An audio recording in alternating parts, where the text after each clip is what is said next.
What's up YouTube, it's Retro Zapdos here, back with another video for you guys. In this video I'll be showing you my top 10 favorite Pokemon games of all time. And just so you know, this is a video that was previous to the Pokemon Sun and Moon release. So yeah, if you're watching this in the future, don't be alert because Pokemon Sun and Moon will definitely be great, I hope.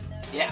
That aside, this is just my opinion. If your opinion is different, that's just fine. Just post them in the comment section that what is your favorite Pokemon game. And with that out of the way, let's get going.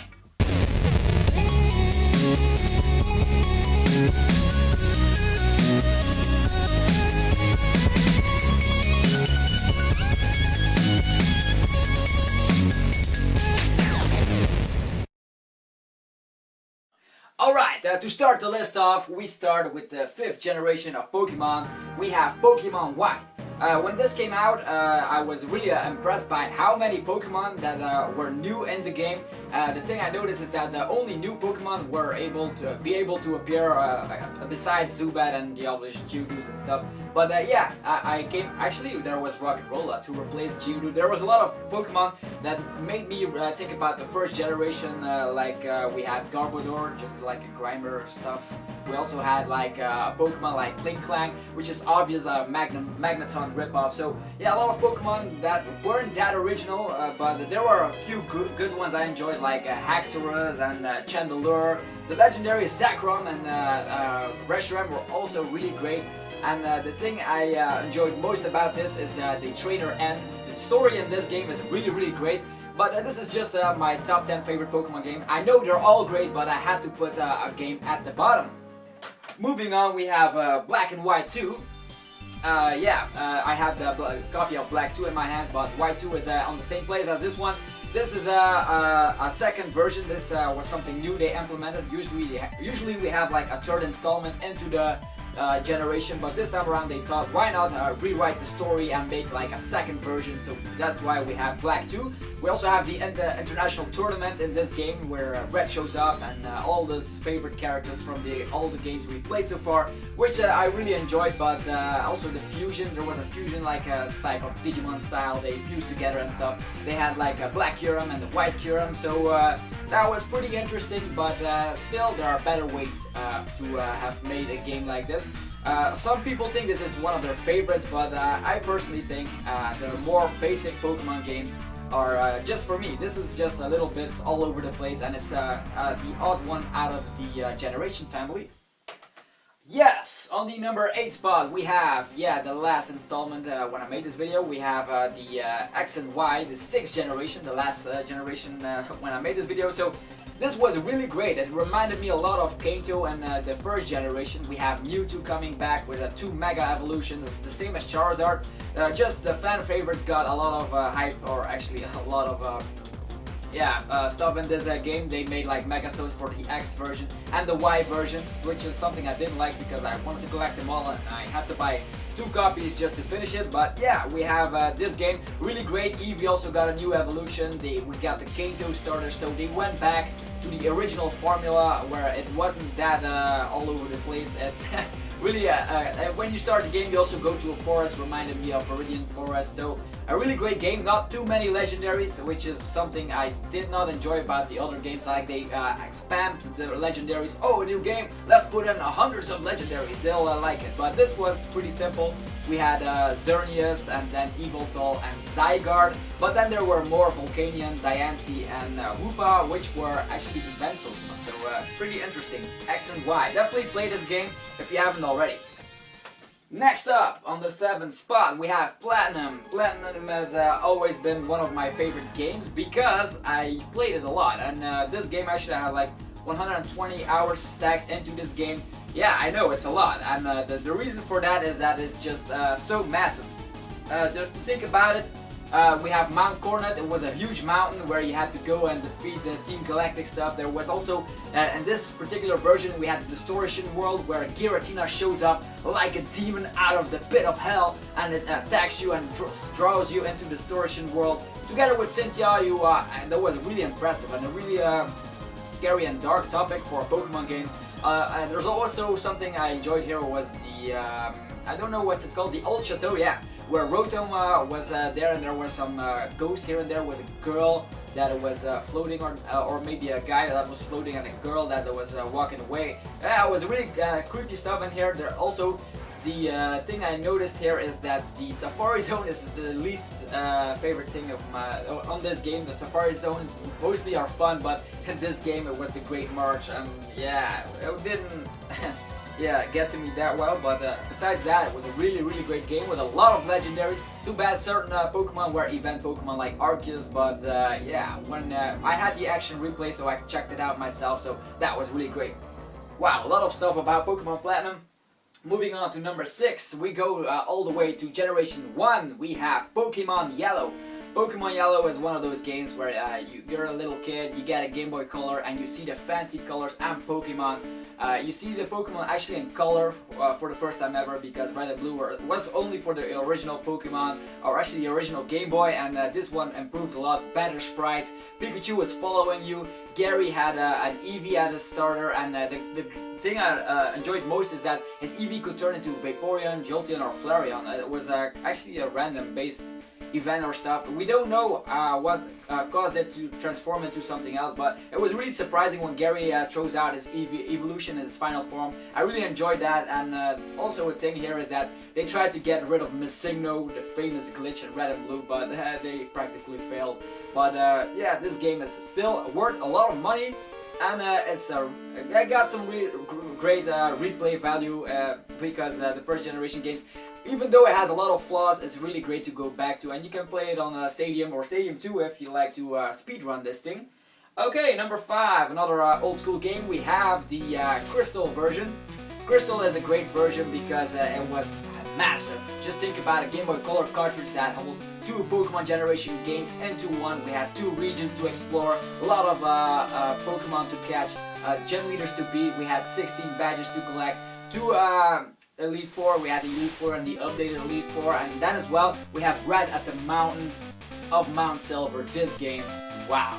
All this action packed into this cartridge, and also the Pokemon have movement sprites, and there's a lot of the day and night cycle. This game was so much better than the first generation, you have no idea. Never played the second generation, and you have a Game Boy Color, definitely pick this up because this game is awesome. Okay, number 4 we have Omega Ruby and Alpha Sapphire. This game, I'm currently still playing this game, which says enough already, but this game is, there's a remake of the Ruby and Sapphire, but then in 3D environment with the primal evolutions. We have like the primal evolution of Groudon and Kyogre, which you can see on the cover here. It was a really great game to say, re-explore Hoenn and yeah, catching a lot of Pokemon. A lot of Pokemon got Mega Evolutions, which is something I forgot with the X and Y. They implemented Mega Evolution in that generation. And Omega Ruby, actually, why am I still playing this? Is because they have a lot of new Megas and a lot of secret base stuff, and also this is great if you're starting out with your Pokemon adventure, because there's a lot of Pokemon you can catch here. I was surprised by that with the Mirage Spots, a lot of legendaries as well. So yeah, if you like legendaries and hunt for them when a special matter, go check out Omega Ruby or Alpha Sapphire. Okay, the number there's 3 more left. On the number 3 we have Fire Red and Leaf Green. Fire Red and Leaf Green were so great to re-explore Kanto. We had like a wireless adapter which you could play with your friends, which I actually did. It was great not to have like that annoying link cable and then someone puts out the link cable and it's, oh no, the connection is lost. But this game, wow, you could go, they explored it, they expanded it. We have these 7 islands, or 7 islands which you can go to after you defeated the League, where Team Rocket still have some shenanigans going on here and there. The story is driven up a bit, and then there's also the updated Elite Four, and yeah, Carrie is still in the way, just as always. But this is the classic feeling. If you played Red and Blue, you can also try out this one. It's the improved version on the Game Boy Advance. Maybe some of you play on emulators or stuff. You can play it on your phone if you want. I don't care, it's just an awesome game and you have to experience it. Although I do recommend the regular copies because, yeah, I'm a collector like that. So on the number 3 we have Fire Red and Leaf Green. Number 2, wait for it, we have, yes, Pokemon Emerald. Pokemon Emerald holds a soft spot in my heart because I actually collected all the Pokemon at that time. I think it was 368. or 86. Yeah, there were a lot of Pokemon, and I caught them all besides the event Pokemon, because those were we had Deoxys, Mew, Celebi. Those you cannot catch without an event, but I caught every single one of them in this game. I even went to the Battle Frontier, went to Mount, what mountain was it? Mount, where Steven is, Meteor Falls, yeah, that one. I went there, defeated him. He was the end boss, Steven, with all his metal and steel type Pokemon. It's really awesome like that. Actually, Armaldo isn't a steel type, or I believe, no, it's Cryolite, which is not a steel type, but he still had it. They had a really great team. Steven, I really like that guy, that game because of that. And we had the Battle Frontier. I don't know why they forgot the Battle Frontier in Omega Ruby and Alpha Sapphire. Otherwise, it would have been higher on the list. But for now, Emerald, it's also great because here you can catch a lot of JoJo Pokemon. I remember go to the Safari Zone, catch a Houndour or maybe a Miltank or a Mareep. Oh, everything was really great in this game. And if you combine it with Fire Red, you have a lot of Pokemon to catch. That's why I practically caught them all in the 3rd generation of Pokemon.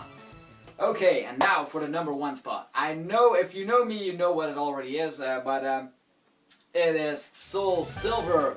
Soul Silver is deserved on the #1 spot for one reason only.